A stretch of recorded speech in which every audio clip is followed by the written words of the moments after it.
Well, hello everybody. Welcome to our week 2 episode of Review and Preview. I'm Tom Scavetto. I want to thank everybody for tuning in tonight. We have an action-packed show for you and a reoccurring guest. He's pretty awesome. I work with him on From the Stand Sports. Very excited to have Andy on. But before I bring him on, folks, just a quick shout out to all of our social media platforms. We have a lot now. We're on TikTok most recently.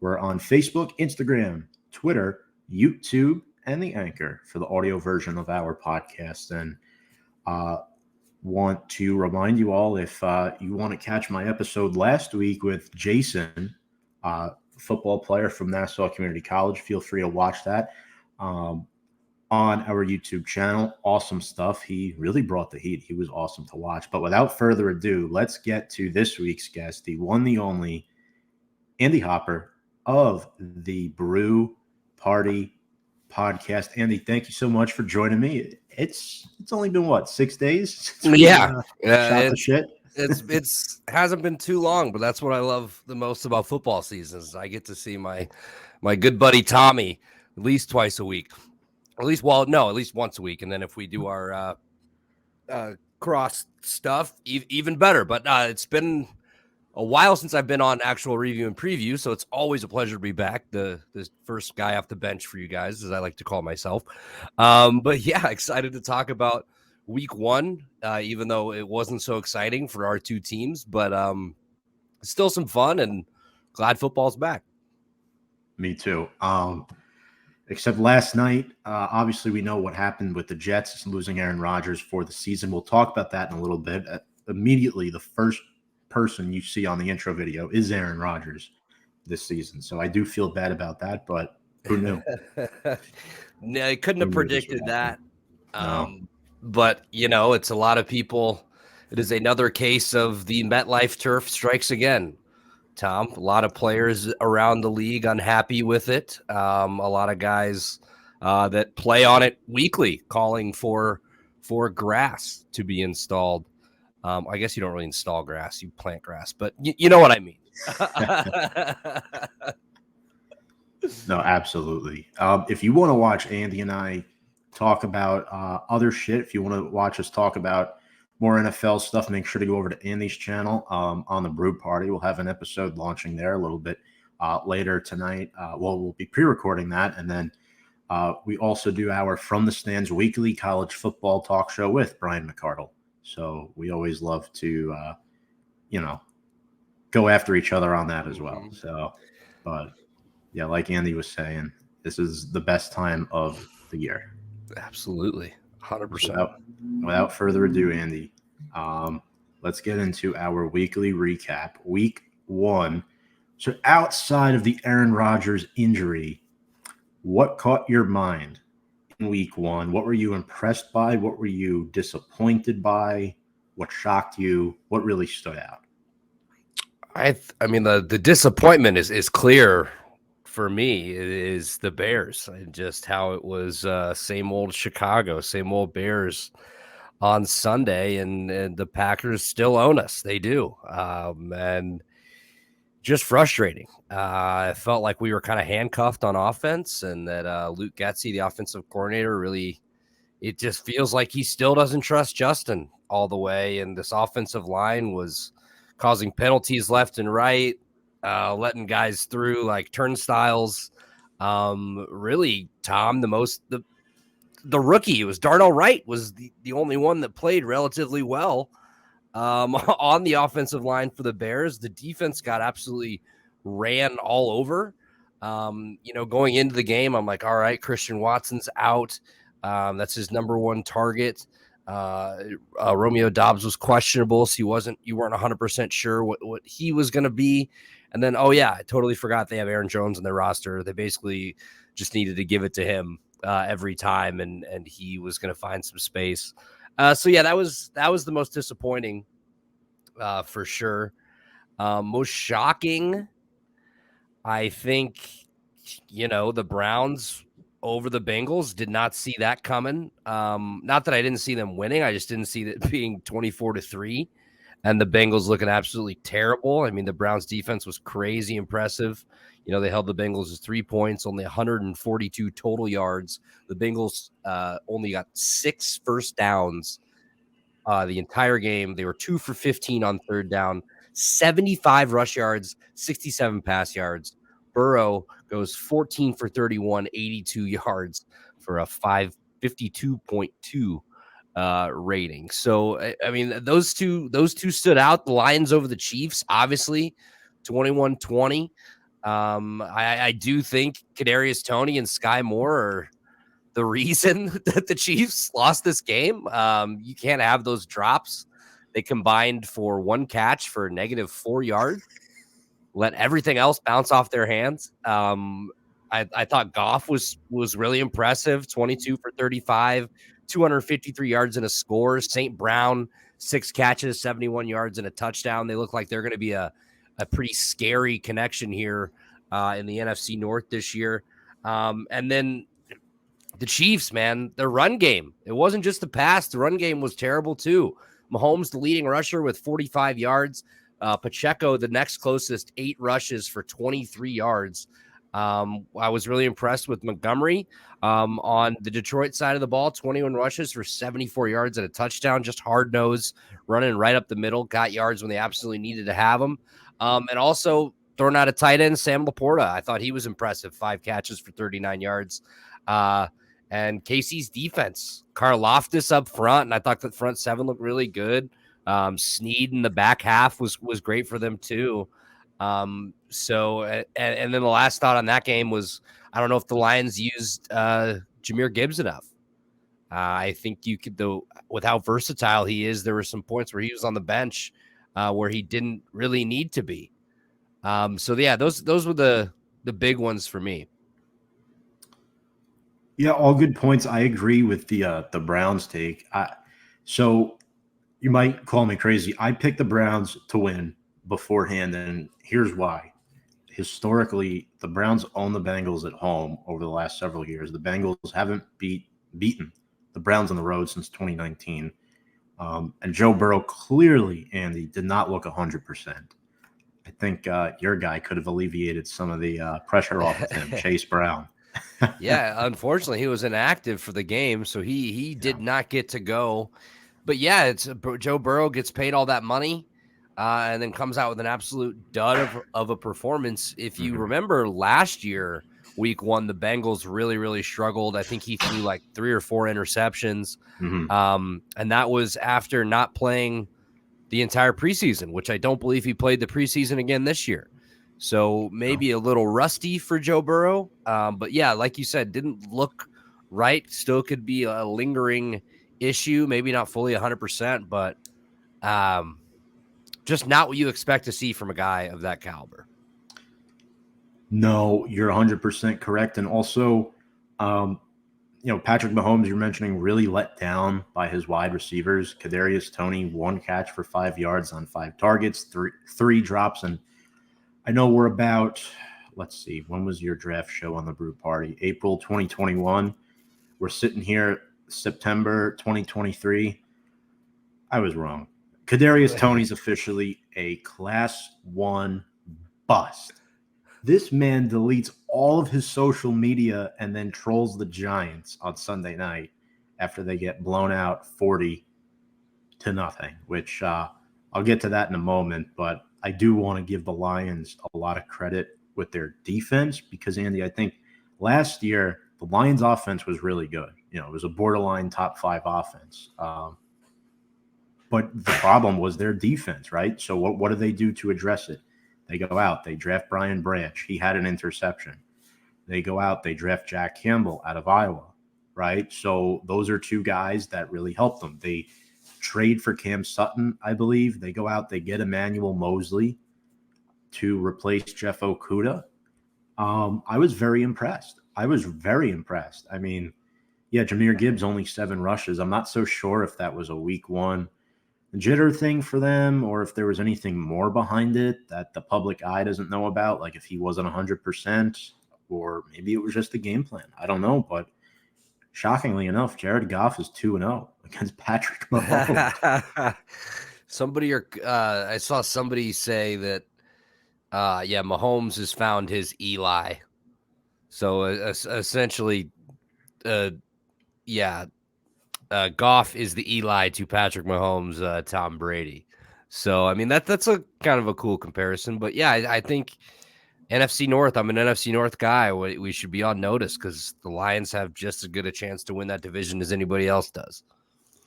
Yeah, I agree. I was really impressed with Tua Tagovailoa coming off the injury. Now I know he lost the fumble, he had a pick, but he threw for over 450 yards, 3 touchdown passes. It was a shootout. Tyreek Hill was the best receiver in Week 1. I mean, 200 receiving yards and 2 scores. So they outdueled Justin Herbert and the LA Chargers, and I think it really came down to coaching. At the end of it, there was no defense being played in this game. It was all offense, and let's say it, Mike McDaniel already is a better coach than Brandon Staley. I mean, when you get 536 total yards of offense, you're doing something right. No? Right. So shout out to them, man. I mean, they're looking really good after this week. My only concern is they did give up 234 rush yards. You've got to shore that up. You're not gonna score 36 points every game. As explosive as this offense has shown that they can be, that is the only thing that will worry me a little bit. Is you had Eckler go 16 carries for 117 yards and a score, and Joshua Kelly is backup 16 carries for 91 yards and a score. So I mean, it was a great game. It's a shootout, and the same thing can be said for the Chargers defensively. J.C. Jackson was getting cooked all day. They gave up 536 total yards offense, like you said. 466 of those were through the air. You can't give up 400 plus passing yards and expect to win. 100% agree. McDaniel greater than Brandon Staley, and I think Brandon Staley's seat's getting a little bit warmer, especially if they're going to have a season full of similar performances to Week 1. He's as good as gone. I think they brought in Kellen Moore to try to save his job, quite frankly. So, I mean, that's something there. But, yeah, that was an all-offense, no-defense game. It's a good point you brought up about the run defense for Miami. Definitely, suspect. Only one game, but right. I think my argument, the Jets lost Aaron Rodgers. Josh Allen looked atrocious on Monday Night Football. Terrible. And then New England's still New England. It's like 2003 on their team. So they're still good. Like they're not great, but they're good. They'll beat teams on their level, but they won't beat anybody that's better than them typically. Although they almost beat Philly. So yeah, you could argue, if you don't go down 16-0 to start the game, you probably win. I didn't think Mac Jones was awful in that game. I thought he played relatively well. I was surprised a little bit. I mean, I don't think he's as awful of a quarterback as people might make him out to be. But I think he's screwed with his coaching. Whether it's Matt Patricia last year, Joe Judge, whoever the OC is now. It's Bill O'Brien. Bill O'Brien. Well, hopefully that's an upgrade, right? We hope. It seemed like an upgrade. Yeah. I don't want to talk about this, but I have to. Yeah. My Giants. At what point in this game did you turn your TV off and said, "I've had enough"? I fell asleep some point in the second quarter and was in and out from there. I thought the Giants looked great on the first drive until they got until they had the fumble or the bad snap and then the field goal blocked, and then it was just all downhill from there. I think I stuck around and it was 26-0 at half, and then it's fuzzy from there. And then I remember waking up after the game and saying, "Holy shit, they lost by 40." So yeah, I didn't make it too long, but I saw enough. 7 sacks, 5 fumbles. They did only lose one of them, but still, that's a lot. Then a pick 6, blocked field goal, a missed field goal. Definitely one to forget, man. I mean, you're obviously the expert here, but this O-line, it looks like it's gonna have to improve, and it looks like it's gonna have to do it quick, or Jones is gonna be running for his life all year. This is the most disgraceful performance I've seen possibly ever from not just the Giants, but from any football team. It was bad. It was really, really bad. The crowd was juiced up. They were ready to go. We're sitting here on Big Blue Avenue, Sam and I, saying the Giants could win 10 games this year, possibly 11 if all goes well. And now we're sitting here like, what the fuck? You know, I don't know if special teams was horrendous, by the way. That blocked field goal is where it all started, right? You could argue before that, the fumble or the bad snap on that third down from John Michael Schmitz. Granted, first NFL game ever, but he had more good than bad. That was one of his bad moments, though. Mark Lewinsky sucks.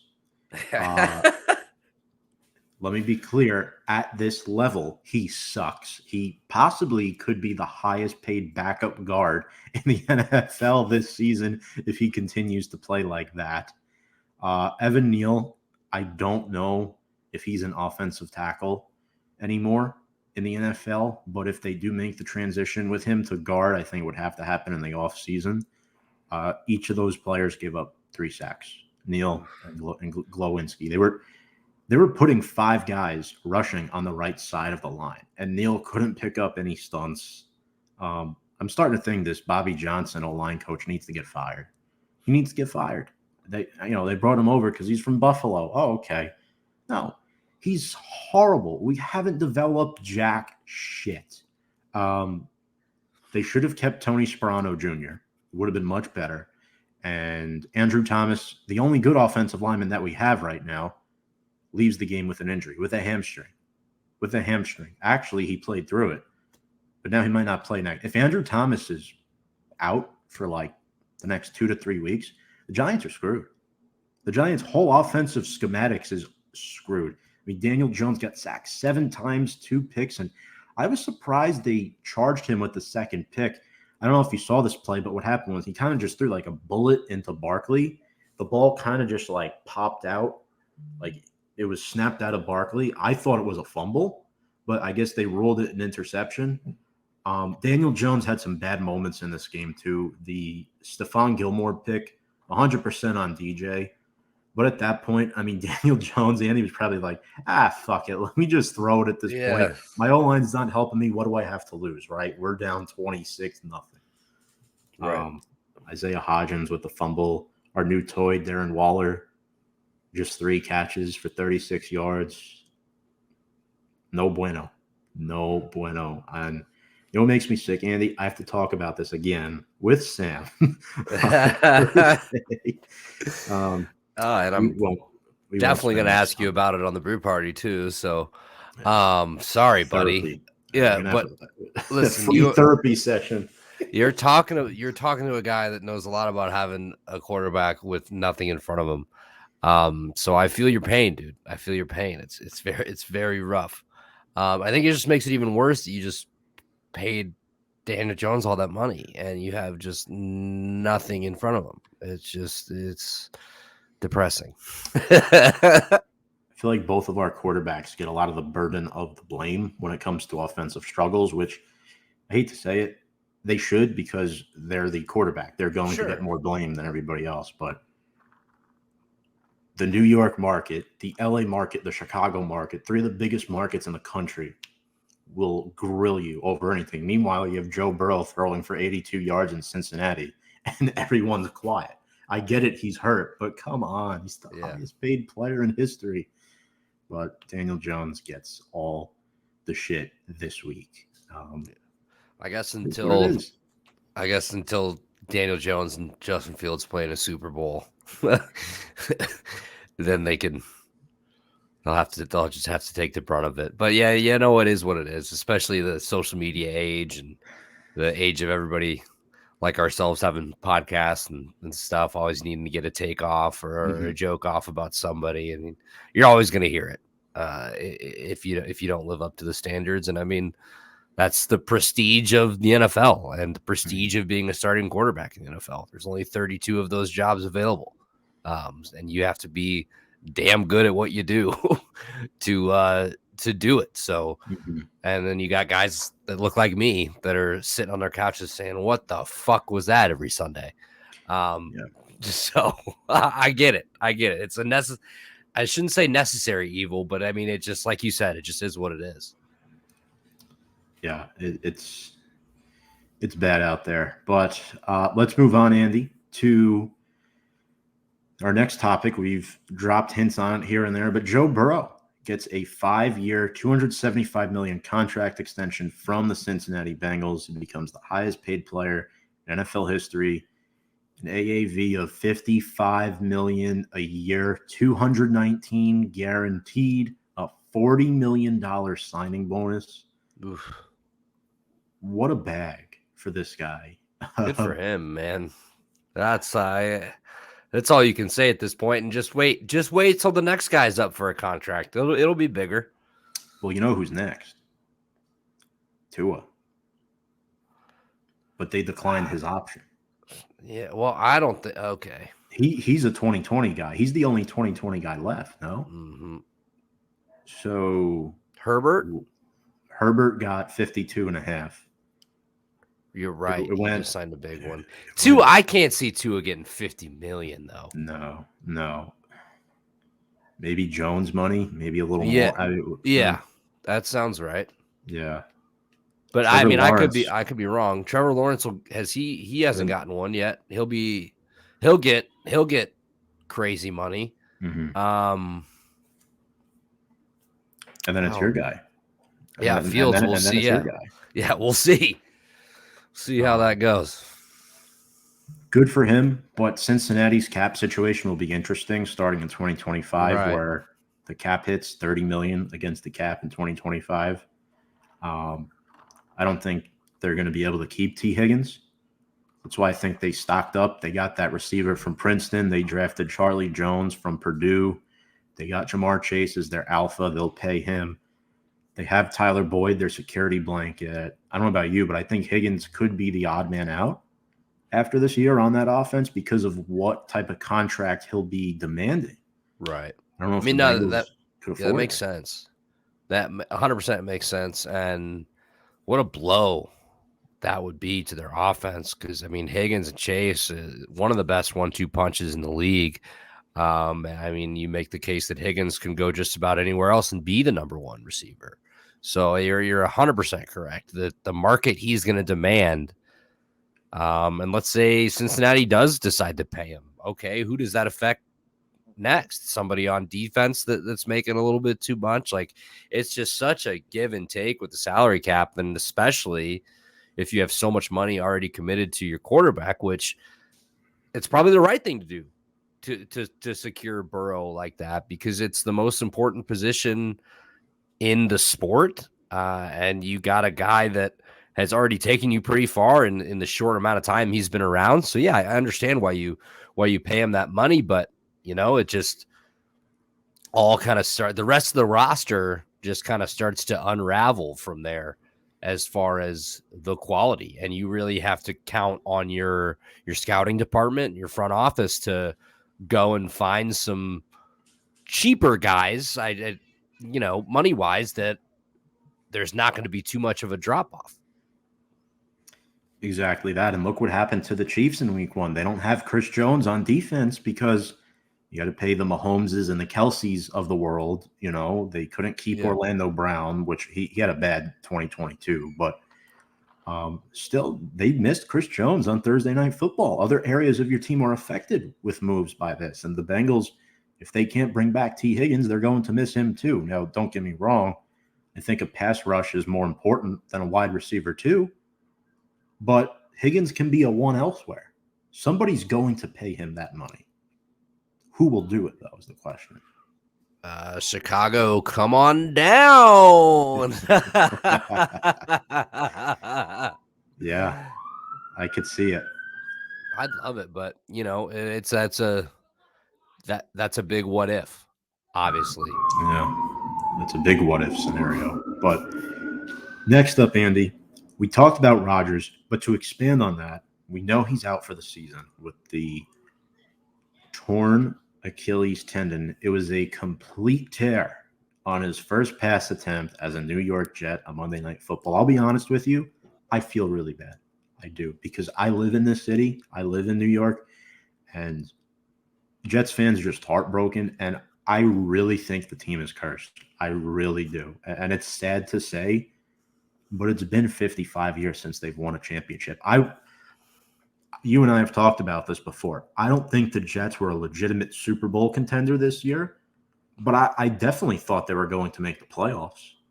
I still think they might, which might be crazy to say. Mm-hmm. But at 39 years old, will Aaron Rodgers play again? I don't know.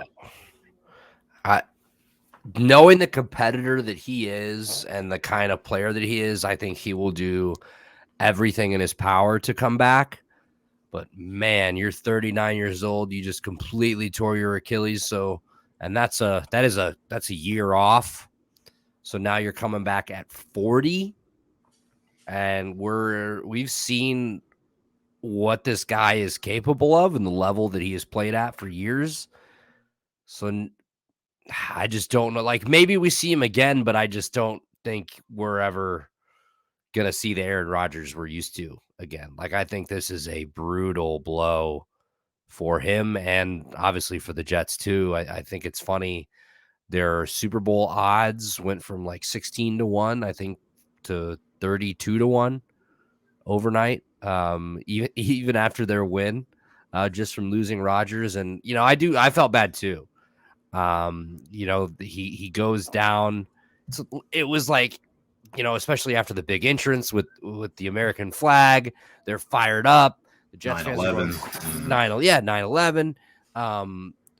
Jets fans are going crazy. And then he plays four downs, 4 snaps. He's in there for 75 seconds and goes to the ground, and they kind of pander on the crowd and everybody's going, what the fuck? And then, the most telling one was they cut to Salah, and he just had the 1,000-yard stare, just like he just couldn't believe it, man. And oof. I saw some videos on Twitter where they did like a close up and zoom in on his leg, and you can literally see his Achilles snap, like in the video. Just brutal, man. You never root for an injury, whether you like the player or not. I'm not going to pretend to have said nice things about Aaron Rodgers in the past, because I've definitely said a lot of mean stuff, but I can't deny his talent. And it's just unfortunate for the Jets, especially with how much hype was around them, and for their fans. They're 100% feels like they're cursed, but credit their defense. Their defense looked really damn good. Garrett Wilson had one of the best catches I think I've ever seen last night, where he batted the ball away from the DB and then was able to rein it in as he was going to the ground. And God damn it, they won. So I don't know. I mean, Allen was terrible last night. 3 interceptions and a fumble. He admitted it. He took credit for the loss. He said, I'm the reason they lost. So I'm sure the Bills will be back. But either way, hell of a win for the Jets. But just, unfortunate. It was like you were saying, like he's the opening of your intro video. And I had to laugh when you played it earlier. It's just all the hype that was around this guy, all the talk this offseason about him going to the Jets. And it's just 4 plays and 75 seconds later, it's all done. So, I mean, I think there is, like, you start to question if he actually ever will play for the Jets again. That's a fair assessment. I think here's my take on it, and mine might be a little different. I think the injury happened early in the season enough where his rehab, off-season, recover time, preseason, coming back, he signed through 2025. So I don't see a reason why he won't be back unless Aaron Rodgers pulls an Aaron Rodgers and he just doesn't want to play anymore. Was this a whole publicity stunt? Potentially. People like to argue nowadays it's part of the NFL script. Tearing your Achilles on play 4 of the season is not part of anyone's script. Yeah. I'll tell you that much. It happened. Brady had an ACL back in 2008 or 2009. I believe it was 2009.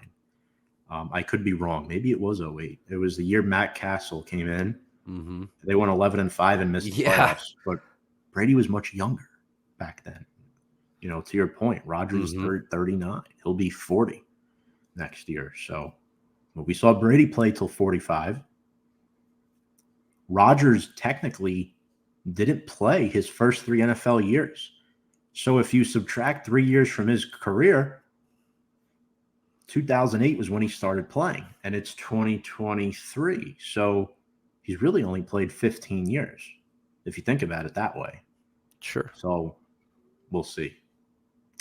Now I want to ask you this, Andy. Zach Wilson and I ask you this because Zach Wilson looked pretty decent last night. He wasn't great, but he got the job done. He managed the game. He didn't lose them the game like he has in the past. I'll be honest, I think he's learned a lot from Aaron Rodgers in his short time with the Jets thus far. Breece Hall had a dominant game. I think that helped. The 127 yards on 10 carries, which, by the way, remember our segment on From the Stands? I said Breece Hall is better than Najee Harris in college football. Breece Hall's looking like he's recovering pretty well from injury. Yeah, first game back from an ACL, and he looked pretty much untouchable. Looked quite a bit better than Dalvin Cook did, for sure. Mm-hmm. Yeah, man, I don't know. I still think the Jets can win a decent amount of games. They said today they're starting to reach out to free agent guys, but Zach Wilson is still the unquestioned starter, which I thought was interesting. But I think my dream scenario is go get Jameis Winston. I'd love to see Jameis in the Jets, or it'd be even funnier, I think, if they somehow lured Tom Brady out of retirement and he came back to take the reins under center. But sounds like as of right now, the plan is Zach Wilson. So I'll go with that. But they're gonna bring in somebody. I wouldn't be surprised if they bring in a couple older guys and then work them out and see what they think. But it's again just knowing Wilson's track record, I think it's just only a matter of time before he gets his spot taken. But you're right, he didn't lose the game for him. He played fine last night. But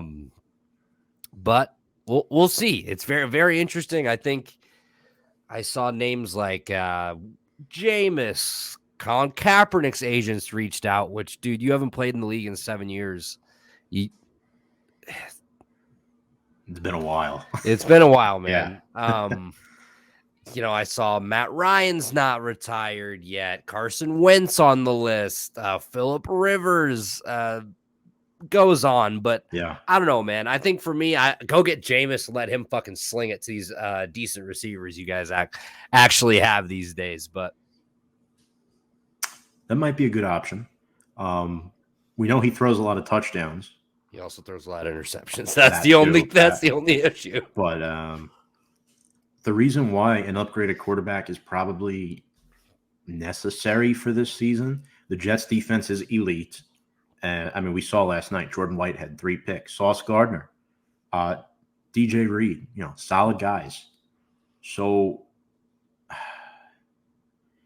there was rumors about Carson Wentz too, and that just scares me. I think if you're going to bring a veteran quarterback in,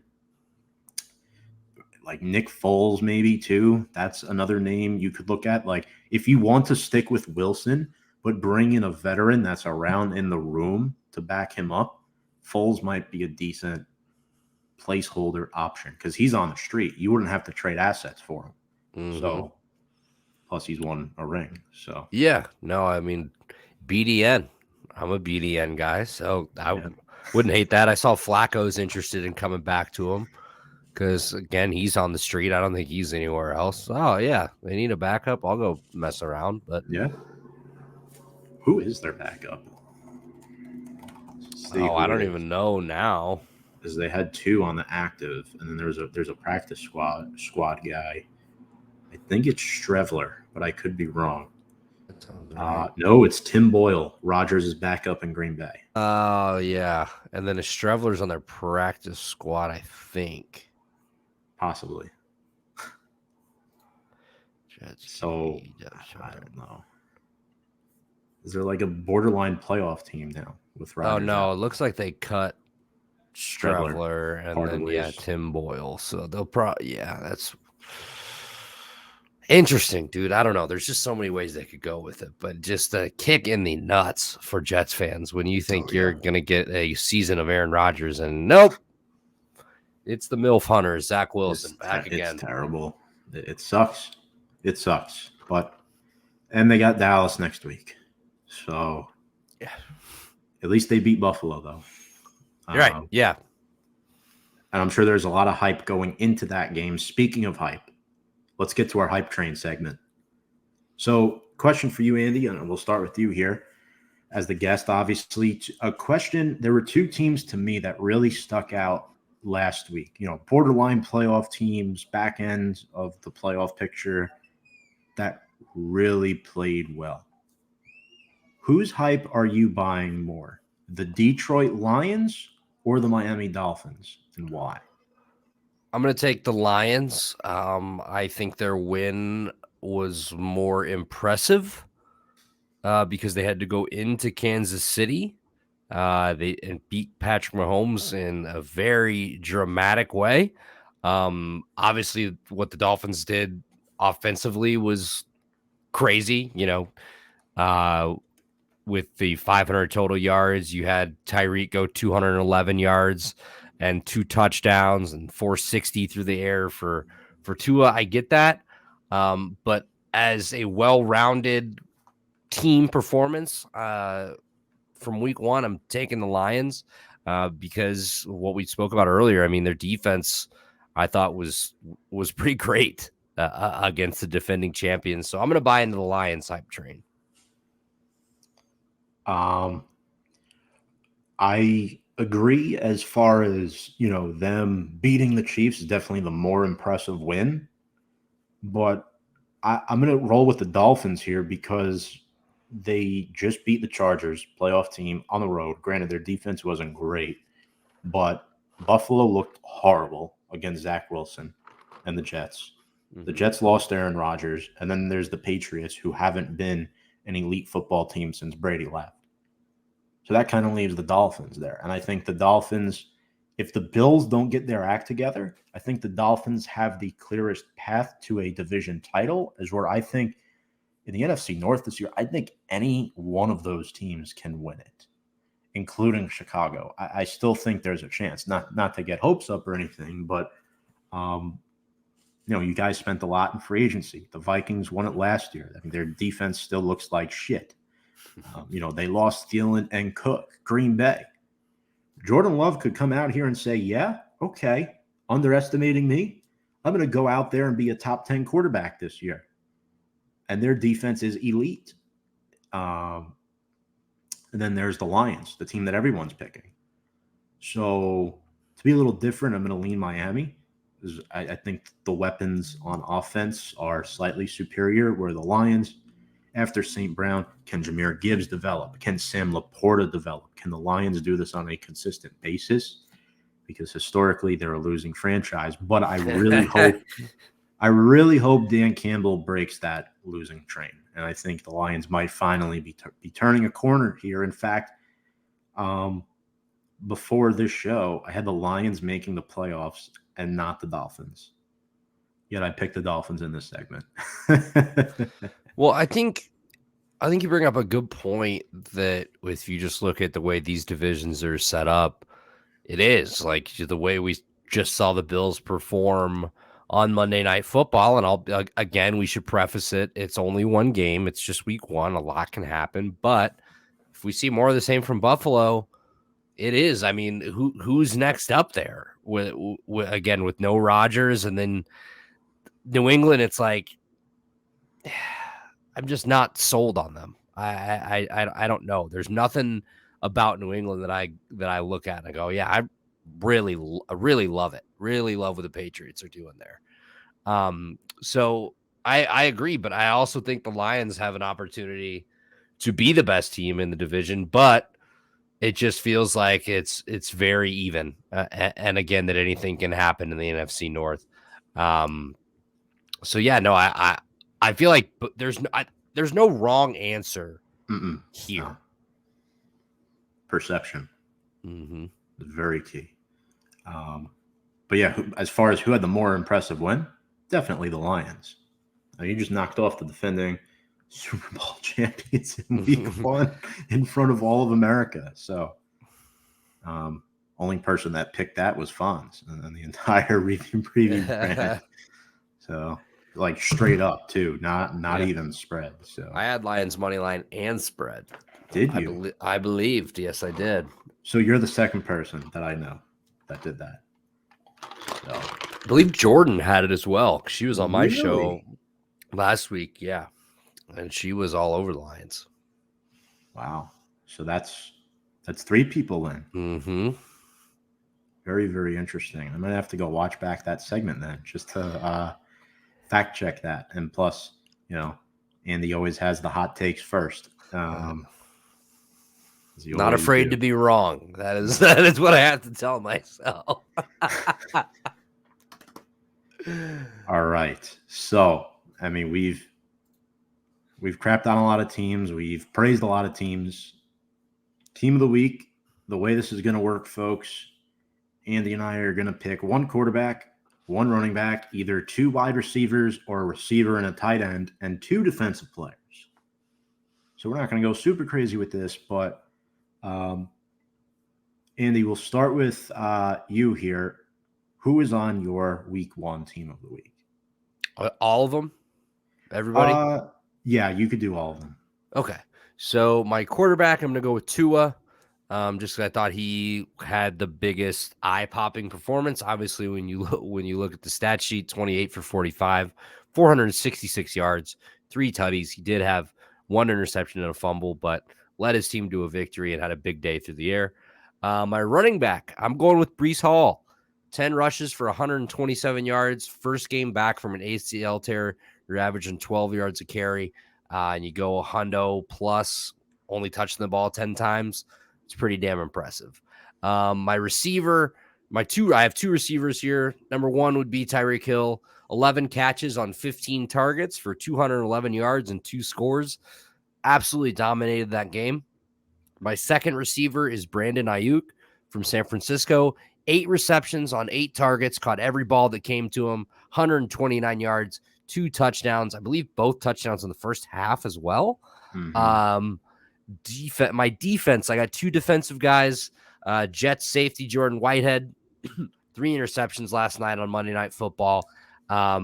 He hit his season incentive in week 1. He had a contract incentive. If he got 3 interceptions all year, he gets an extra $250,000. He just made himself $250,000 last night. So shout out to Jordan Whitehead and the Jets defense. And then my last member of my team of the week, Eagles rookie defensive tackle Jordan Davis. His first game in the NFL, 6 tackles, 1 tackle for loss, a forced fumble, 1 QB hit, half a sack, and an 85.3 grade by PFF. Good for 8th among all defensive tackles in the league. So that's my team of the week, Tom. Awesome. Now, Jordan Davis or Jalen Carter for Philly? Fuck. Yeah, Jalen Carter. That's Jalen his name. Carter. Not, I figured not that's Jordan Davis. Yeah, Jalen Carter. I don't know where I'm getting Jordan Davis from. Yeah, Jalen Carter is his They're on name. the side. They're Philadelphia Bulldogs. I mean, they literally play right next to each other, so right. It could be either or. So I like that Jalen Carter pick. I really do. That's a good one. Oh, man. All right. So you're definitely going to like some of mine. Quarterback, I also have Tua. 8 throws of 20-plus yards, which is impressive. So he consistently threw the ball down the field. It's not like one or two super big, like 80, 90-yard throws. Very impressive after all the head injuries that he dealt with last season. Running back, I have Christian McCaffrey. Why? Well, 152 yards on the ground, had a 65-yard run as well. If you take away that 65-yard run, he still has 21 rushes for around 85 to 90 yards. So, again, that's still a pretty good stat line, averaging around 4 yards per carry outside of that big run, and then the 1 touchdown as well. And San Francisco kicked the shit out of Pittsburgh this week. Receivers, man, this is going to be boring. I have Tyreek Hill and Brandon Ayuk. Hill had 15 targets last week, caught 11 of those passes. 5 of his 11 catches were 20 or more yards. As Andy mentioned, the big 8 for 8, 8 catches on 8 targets. BA. Defensive players, I have Josh Allen from the Jacksonville Jaguars, 10 tackles and 3 sacks. Dude was a beast. The Jaguars beat the Colts once again. They are their arch nemesis. I know that's not the word I was looking for, but kryptonite. There we go. And then Jesse Bates, Andy. Granted, I picked this before Monday Night Football, but Bates impressed me. It wasn't just the 2 picks. It was the way he tackled and the way he covered. I think the Falcons got a gem in him. So I'm very excited for Atlanta this year. In fact, they're my pick to win the NFC South. So I really like Jesse Bates and Josh Allen. I just double checked. No, I was thinking of Jordan Davis. You were. That's yes, my bad. I was. I said first game in the NFL. I messed that up. It's his second year, but yes, it was Jordan Davis with the 6 tackles. But no, those are, I'm going to have to remember that because I'm going to get them confused like all year for sure. Incredible. So those are our teams of the week. Now, let's get into our week 2 game predictions, shall we? We're going to go with the spread, money lines. So the way we do this is, if you want to pick a team outright to win but not cover, cool. We'll just announce it so that we know. But Thursday Night Football, this is pretty much a replay of last year, Vikings at the Eagles. Philly is -7 favored right now. I like that. I'm going to roll with it. And I just don't like the way the Vikings defense came out in week 1 against Tampa Bay and Baker Mayfield. They looked absolutely atrocious. Now, granted, these are 2 top 10 offenses in the NFL. They really are. And after what I saw last week, Philly might have taken a step back. Granted, they just won the Super Bowl. They're going to lose a lot of players at certain key positions. They lost the starting O-lineman. They lost their starting running back. And then they lost a lot of players on defense, too. They lost T.J. Edwards to the Chicago Bears. They lost Gardner Johnson to the Detroit Lions. They lost Devon Hargrave to the 49ers. But I still like the Eagles to cover the 7-point spread. They really destroyed Minnesota last year. I think it was 24-7, the final score of that game. These 2 teams met last year in week 2. It was not a pretty game. Kirk Cousins in prime time too. I love Kirk Cousins, but in prime time, he's historically struggled. And I think Bradbury or Slay, whoever's on Justin Jefferson, they're just going to glue him all night long. This is not going to be pretty. I'm picking the Eagles. But I like the over. The over is at 48.5. 2 top 10 offenses in the NFL, like you were saying. I think the Eagles win, but I kind of like the Vikings to cover the number because I feel like now they're going to come into this game a little pissed off from last week after that. Let's face it, pretty awful performance against a team that a lot of people were picking to be one of the worst in the league. At home, by the way. So I do think the Eagles win. I think 7 points is a lot for a primetime game. Well, we just saw a primetime game with a margin of 40, so I guess I shouldn't say 7's a lot. But take the over, Vikings to cover, but I do think the Eagles win. I'm rooting for you, Minnesota. We all know that's my closet team, but I got to be real here, Andy. I cannot be biased. I'm picking the Eagles to win outright. We'll start with you here for this next game. Packers at the Falcons. Green Bay 2-point favorites as of right now, according to ESPN, on the road. Jordan Love, 3 touchdown passes last week. Talk to me, Andy. What do you got here in this one? Another NFC North foe, by the way. So Green Bay, they absolutely dominated the trenches last week on the offensive and defensive side of the ball. Their offensive line gave Jordan Love all day to throw. He didn't necessarily look so like incredible, right? He looked like a serviceable NFL quarterback. And it's because his offensive line played so damn well. He had all day to throw the ball. And the Bears secondary, like his receivers were just finding holes in the secondary, and these guys were wide open. It was almost 10 yards of separation sometimes.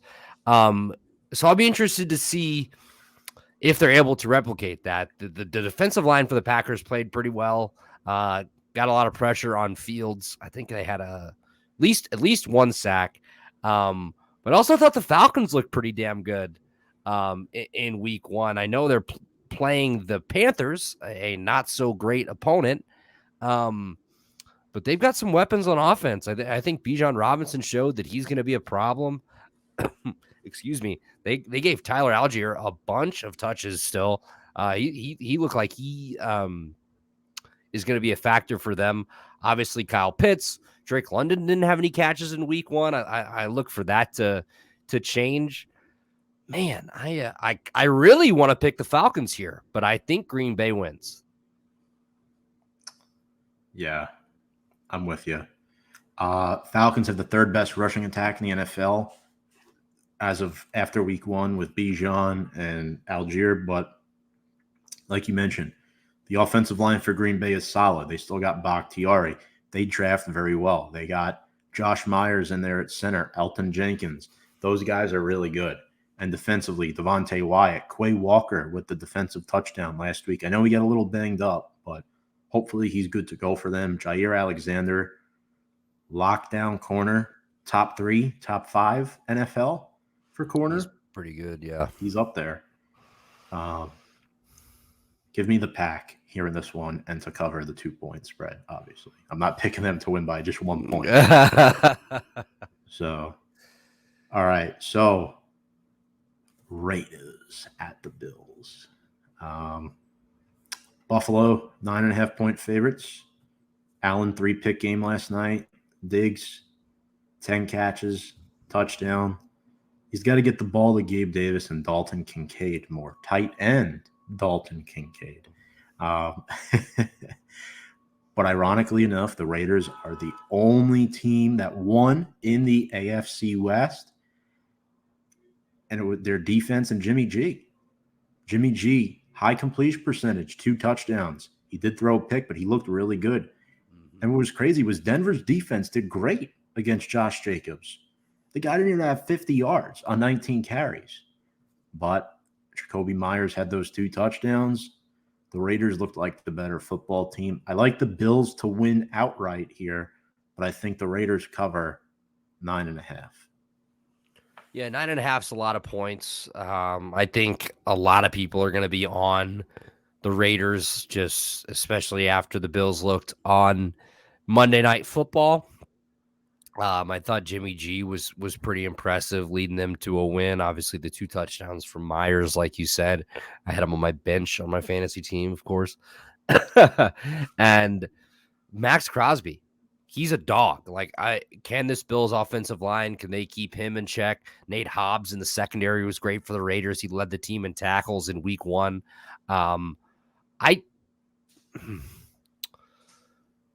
I think the Bills bounce back and they win, but I'll agree with you, Tom. I like the Raiders to cover 9.5 points. All right. So I believe we're 3 for 4 or 2 for 3 as far as spread goes. Next up, Ravens at Bengals, AFC North game. Bengals, shocking blowout loss. Lamar and Joe Cool, neither of them looked spectacular last week.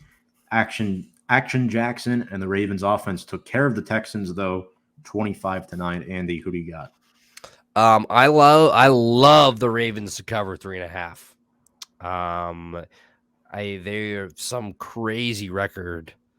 Their last like 20 games as underdogs against the spread. So I'm gonna take them to cover, and I'm also gonna take them to win. I just don't think I can take the Bengals after that week 1 performance. Like you said, I think Lamar only had like 160 yards and an interception, but you did see some bright spots from Zay Flowers, who was able to get loose a couple times. Looks like he might be able to develop into a pretty solid weapon for Lamar. But I'm going to take the Ravens. I'm going to take them to cover the 3.5, and I'll sprinkle a little bit on the money line as well. A couple updates here with this game. La'el Collins just got released from the PUP list. He's now an unrestricted free agent, so he's no longer a Bengal. Eagles placed linebacker Nakobe Dean on short-term IR with the foot injury. He's out the next 4 weeks. And then Tariq Cohen just signed with the Carolina Panthers practice squad. Oh, good for him. Former Bear. So, Ravens lost J.K. Dobbins to season-ending injured reserve, unfortunately, again. Marcus Williams will not play. They're a little banged up, but their defense had 5 sacks led. Sorry, Andy. By Roquan Smith. And their receiving core was led by rookie Zay Flowers. 9 catches, 78 yards. First NFL game. Have yourself a day. That's not terrible at all. Man, the Bengals looked really bad last week at Cleveland, but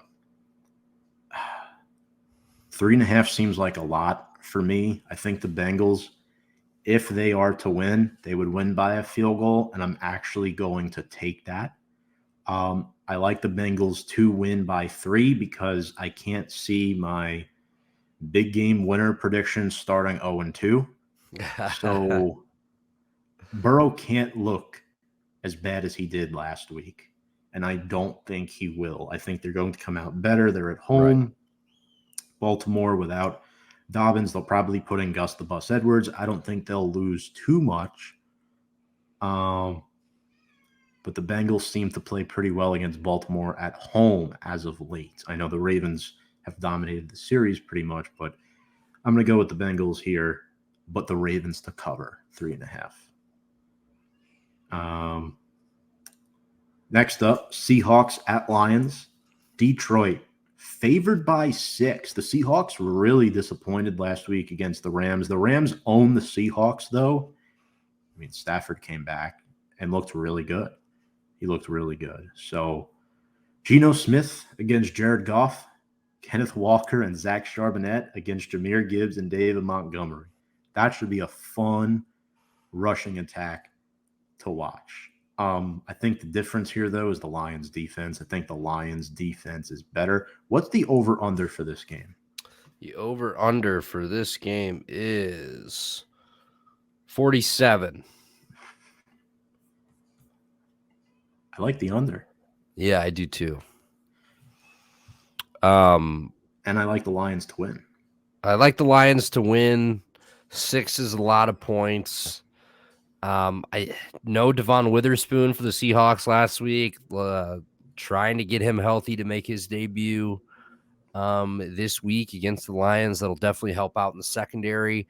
But yeah, I mean, they gave up 30-plus points to this Rams team that was without Cooper Kupp. Matthew Stafford just now back for his first game coming back from injury. So a lot of people were on the Seahawks, myself included. And it just didn't work out. But I'm going to take the Lions. I'm going to take them to cover. And I'll take the under as well. Yeah, I like that. I also like Lions -6. Yeah, I don't know what I was thinking last week, man. I picked Rams to start in quick picks, but I second-guessed myself and switched to the Seahawks. Always go with your first instinct, people, if you're watching right now. Don't do what I did. Stick with your first instinct pick. Always. Always. I would rather lose on that than switch and lose. Because I know the Rams own the Seahawks, but once Cooper Kupp was out, I really thought the Seahawks would win, but Puka Nacua, I think that's how you say it, right? Yeah, that sounds right. Yeah. Pick that man up. He'll be starting the next few weeks. So I like him a lot. I think he's more likely to repeat that type of performance than a guy like Tutu Atwell. So we'll see what happens, though. Andy, we'll start with you on this one. Chiefs at Jaguars, rematch of last year's AFC divisional round playoff game. Chiefs are favored by 3 on the road. Everything in me is saying Chiefs -3 is the right move. Bounce back. Jaguars team coming off a game where they just struggled with the Colts. But god damn it, I want to pick the Jaguars. Calvin Ridley, his first game, he had 9 receptions, 90 yards and a touchdown, something like that. He was phenomenal. I think Trevor Lawrence looked pretty good. Zay Jones had an incredible catch. Travis Etienne got into the end zone. I'm going to take Kansas City to win. I'm going to take them to cover. I don't want to, but I think this is a bounce back. You're getting a pissed off Patrick Mahomes coming into Jacksonville, and you do not want to be on the other side of a pissed off Patrick Mahomes. And they've had a lot of rest. They've had extended rest. Important stats here. The Jaguars are 0-7 all time against the Chiefs. 0-7 since 2009. Pardon, not all time. Okay. I was about to say, the Jaguars have been around since the 90s. Doug Peterson, 0-3 in his career against Andy Reid. Trevor Lawrence is 0-2 against Patrick Mahomes. I want to pick the Jaguars so bad, but I'm not going to do it. Not going to do it. The history, and I can't see the Chiefs starting out 0-2. I just can't. I like the Chiefs to win the game and cover the 3-point spread. Next up, 49ers at the Rams. Both teams are 1-0. Frisco is favored by 8 on the road. That seems like a lot of points. No Cooper Kupp, at least for the next 3 weeks. Matthew Stafford looked pretty good coming back. Kyron Williams, remember that name? 2 touchdowns last week. Start him over Cam Akers, please. Tutu Atwell and Puka Nacua, as we mentioned just a few moments ago, each had 119 receiving yards. San Francisco, they're healthy. Brock Purdy looks solid, 2 touchdowns, takes care of the football. McCaffrey on the ground over 150 and a tutty. And Brandon Ayuk, one of our wide receivers of the week. I like the Niners to win outright on the road, but I like the Rams to cover the 8-point spread. Yeah, it's interesting, man. I mean, the 49ers looked untouchable against Pittsburgh last week. Just were far and away the better team, and I expect them to be far and away the better team here in this matchup with LA. Kyle Shanahan is 10-3 against the spread all time against Sean McVay, and he's 7-0 against the spread since 2020. Give me the 49ers. Give me the spread. I'm laying the points. They are going to beat the shit out of the Rams. I like it. Last game that we're going to go over here for this segment, Jets at the Cowboys. Both teams are 1-0. Who would have thought that the Jets would be 1-0? But anyway, Dallas -8.5. Start with you here on this one, Andy. What are you thinking? Excuse me, sorry. This feels like a lot. It feels like a lot of points, especially with the way the Jets defense looked on Monday. And Tom, let's not kid ourselves. I mean, the Cowboys offense didn't look super special. They had their moments, right? They scored, like obviously Pollard scored a couple touchdowns, but you have a blocked field goal for a touchdown. You had a pick six. I think Dak didn't even go for over 200 yards. So 8.5 is a lot of points. I think Dallas wins the game. I think the Jets are coming off that high emotional finish with everything involved, especially with Aaron Rodgers. And I do think they keep it close. I think they can keep it within a touchdown, but I like Dallas to win the game. Okay. I'll be straight. I also like Dallas to win the game. Zach Wilson or Dak Prescott, that's a no-brainer. Dak is not prone to making mistakes, though. So as far as covering, I mean, they just beat us by 40 points. I think they beat the Jets by like 10. I think they beat the Jets by like 10 points. I don't see the Jets repeating what they did against the Bills last week. That's week one, divisional opponent. Juices are up. Home crowd there at MetLife. This week they're at Dallas. Dallas is coming off a 40-point win. I think Dallas is going to keep riding high here and take this one. Not proud to say that, of course, as a Giants fan, but that's part of the deal. It is what it is. That's right. Next up, before we get to our final segment, we have one short one here. Andy, give us your lock and upset for the week. This can be any of the games we discussed or any game we didn't discuss. My lock of the week is I'm kind of between two. I'm going to take the Niners over the Rams. The Niners to cover the spread. It's my lock of the week. And then my upset, the Cardinals over the Giants. I'm looking at the board and I'm like, I don't know. They kept it close with Washington last week. I actually think Gannon's like a pretty decent defensive coach. So if they can, I'm just worried. Like, here's what I'm worried about, Tom, is them getting to Daniel Jones and getting pressure on Daniel Jones. Do I think the Giants are the better team?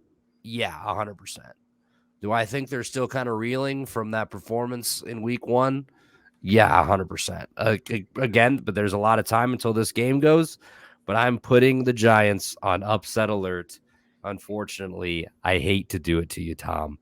But yeah, I don't know. I don't know where else. I don't know where else to go with it. Okay. Respect, but definitely disagree. He's never disagreed with anything more in his life. My lock of the week is the Eagles at home. Home opener. They don't lose to the Vikings. Upset, Tennessee. I like Tennessee to beat the Chargers at home. Brandon Staley's hot seat gets even hotter. And Mike Vrabel's just clearly the better coach. He's clearly the better coach. And the Titans win games they have no business in winning. They do it all the time. They beat the Chiefs in 2019 when teams struggled to beat them. So, yeah, I really like Tennessee here in this one. And Brandon Staley, man, if the Chargers miss the playoffs this year, he's gone. He gone. So that's my upset of the week. And now we're going to get to the Immaculate Grid. All right. So I know, Andy, this is your first time doing this. My first grid. We're going to take our time. Let me share my screen here. All right. So do you know how this works or? Yeah, so these boxes, they just have to, like, it's somebody that was on the Niners and the Panthers and Colts and so forth, right? Just that, yep. Then they had 1,000-yard rushing season, or that's just the third box? So that's a separate one. So, for example, like 49ers, 1,000-yard rushing, a guy who played for the 49ers and the Colts. This 1,000-yard rushing would have nothing to do with a guy who played on the 49ers and the Colts. Okay. These And they base it off 49ers go ahead. percentage. They base it off percentage. So like the rarer, so percentage is like how many people who played this today guess the same answer as you.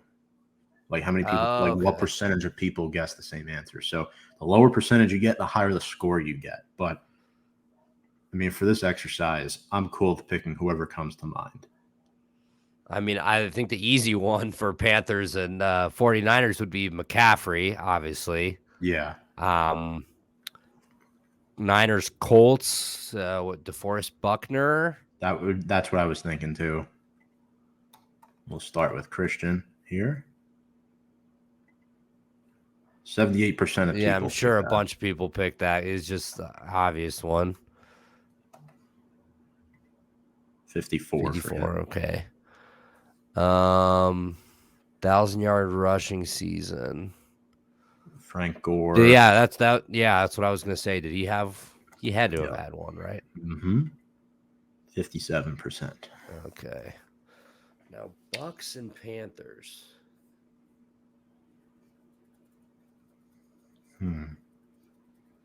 Tampa Bay.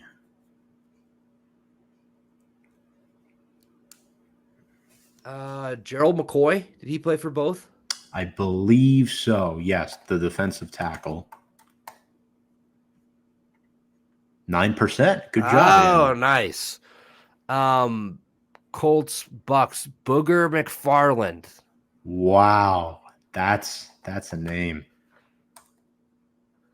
I don't know. They might have his real name on here.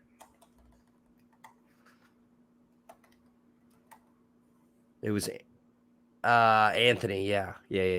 Because he played. His son plays now. Maybe. Okay. Yeah, Anthony McFarland. Yeah, that's him. Wow, look at that. Okay, Bucks. 1,000-yard rushing season for the Bucks. Doug Martin. Doug Martin or Barber, Rondé Barber.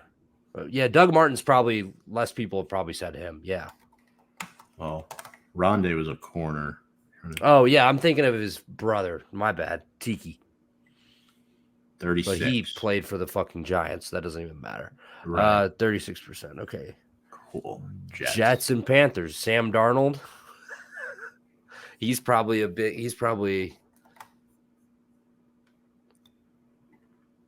46.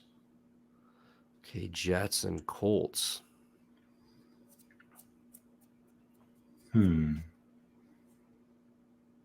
This is tough. Yeah. Jets, Colts. Off the top of my head. Not Jericho Cotchery.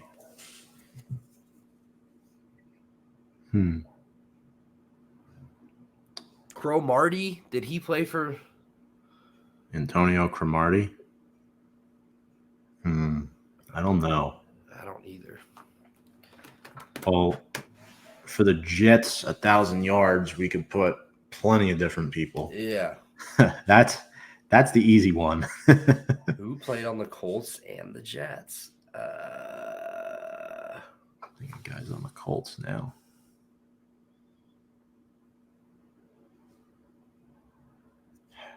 Colts, Jets. Grover Stewart, no.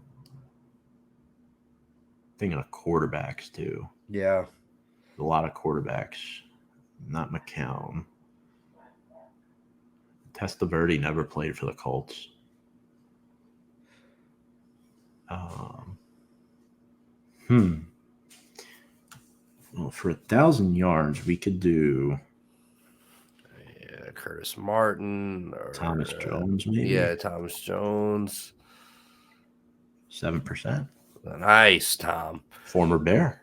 Good pull. Shout out. Okay, so this is really tripping me up. Yeah.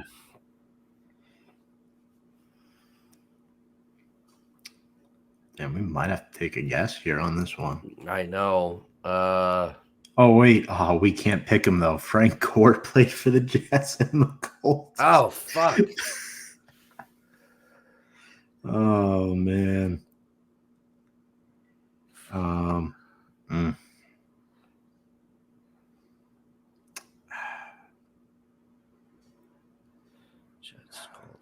Any like receivers or I think for some reason Josh Cribbs comes into my head, but I don't know if he played for the Colts. He definitely played for the Jets. I don't see Josh Cribbs Colts in my brain.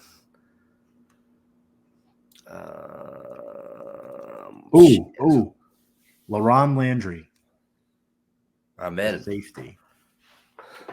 Let's see if it's there. Yes! Yeah! We got it. We got it. That was electric. Score of 303. Rarity score. Not bad. Not bad at all. Let's see. It's just free. This is just free like every day? Yeah, every day it's free. Most popular, McCaffrey, Buckner, Gore. So the entire top row. Gore was also down here too. Darnold. Curtis Martin. Warwick Dunn, Dallas Clark. Dallas Clark. Baker Mayfield. I didn't even think about that. Bucks and Panthers. Let's see. Nice. I mean, we definitely beat the rarity score on McCoy, Booger, LaRon Landry, and Thomas Jones. I think we beat it on Doug Martin too, but not bad. Next time we'll go for lower percentage, but I mean this is always fun. I do this like every day. I don't know. I guess your first time doing it, so I've heard of it. I just have never done it before. But I like these daily things. I do. Barstool has like a daily trivia grid that's like 9 things just like this, where it's NFL, NBA, baseball, and they do pop culture. And they have fast food restaurants and a bunch of different shit. So I love like guessing games and stuff like this for sure. Like they have soccer, basketball, baseball, women's basketball too, hockey. They got a lot. They got a lot. Got a lot. But Andy, this has been a pleasure. Before we sign off, where can people find the Brew Party podcast? Yes, you can find us every week for the NFL season. We're having a guest on each week, and we basically talk about the week before, talk about their team, and then we make our picks for the week. So we just go through all the games, throw out the spreads, overs, unders, if we like anything there, and then any player props or anything you might like. We throw those out there, have a couple drinks, have a good time. Find us on YouTube, youtube.com/The Brew Party. We're on Facebook at The Brew Party Podcast, and then Instagram, Twitter, and TikTok at The Brew Party, www.brewparty.com for all of those needs. You can find us or find me, my personal Twitter. I live tweet Illinois games, Bears games, basically just unhinged, no context tweets about the game at AHOP23. And then my other podcast that I do is called Edging the Truth. So we're at Edging the Truth on all of our socials, and then edgingthetruth.com. And then From the Stands each week with Brian and Tom. Absolutely, folks. Make sure to check out Edging the Truth, the Brew Party podcast, and From the Stands to find Andy Hopper. And you can find Andy and I together on From the Stands as well. We'll be right back at it in less than 24 hours from now. So more raging hot takes, and we'll have our little parlay party as well. Which you hit yours, by the way. I can't believe you added Michigan to it, and I switched out Boise State plus 3.5 for the over in that game. My 5 legs hit. Yeah, your 5 legs hit, dude. And I didn't bet the 5 legs. Love it. I love it. I actually have to bet it this time. But Andy, thank you so much for joining. Appreciate you as always. Anytime, brother. And folks, we will catch you all next week on Review and Preview. Make sure to check us out on all of our social media below. If you like to watch us here at Instagram, Twitter, Facebook, YouTube, TikTok, and the Anchor. Once again, we will catch you all next week for week 3 of the NFL season. Have a good night, everybody.